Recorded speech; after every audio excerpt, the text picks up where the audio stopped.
Brought to you by TechnoSpark 20 series smartphones. I'm superhuman.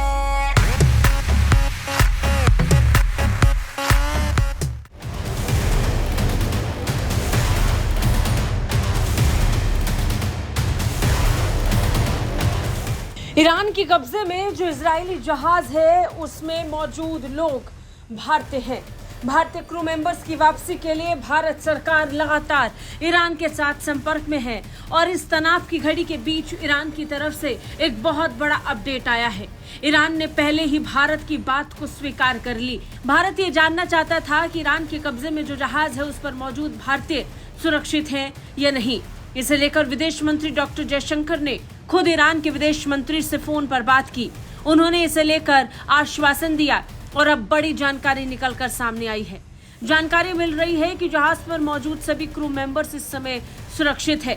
Bharat अब उनकी जल्द रिहाई के लिए काम करेगा।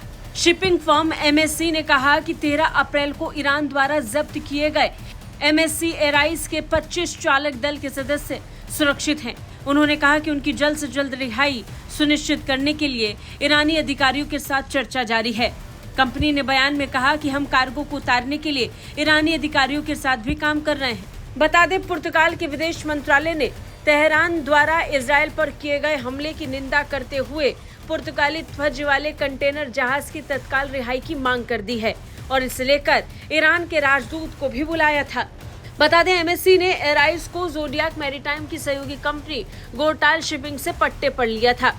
जोडियाक का स्वामित्व आंशिक रूप से इजरायली व्यवसायी इयाल ऑफेर के पास है। क्योंकि ये जहाज इजरायली स्वामित्व वाला था, यही कारण है ईरान ने इस जहाज पर हमला किया और इसे अपने कब्जे पर ले लिया। लेकिन चिंता जहाज से ज्यादा भारत को अपने नागरिकों को लेकर है जो इस जहाज पर मौजूद हैं और इसी की चिंता भारत को लंबे वक्त से सता रही है। पिछले सप्ताह से ही भारत लगातार भारतीयों की सुरक्षित रिहाई को लेकर ईरान के साथ संपर्क में है। भारत के कई प्रतिनिधि ईरान के साथ संपर्क में हैं और ये सुनिश्चित कर रहे हैं कि जहाज पर मौजूद भारतीय दल सुरक्षित है या नहीं। इसके साथ ही उनके साथ संपर्क कर उनसे मुलाकात करने की बात भी भारतीय प्रतिनिधियों द्वारा की गई थी। इसे लेकर विदेश मंत्रालय हर बात का खास ख्याल रख रहा है। बता दें, ईरान ने इस जहाज को इसलिए कब्जे में लिया था क्योंकि उसका दावा है कि 1 अप्रैल को इजरायल ने सीरिया में मौजूद उसके दूतावास पर हमला किया, जिसमें कई सैनिक मारे गए थे। इसी का बदला लेने के लिए ईरान ने इजरायल के अंदर ताबड़तोड़ ड्रोन और मिसाइल से हमला भी किया। ये मिसाइल बैलिस्टिक और क्रूज मिसाइल थी। इसके साथ ही इन्हें रोकने के लिए तमाम कोशिशें भी की गई और जवाब में इजरायल का दावा है कि उसने 99% हमलों को आसमान में ही रोक दिया था। अब इन सब के बीच में तनाव जब बढ़ रहा है तो अन्य देशों को नुकसान झेलना पड़ रहा है और इसकी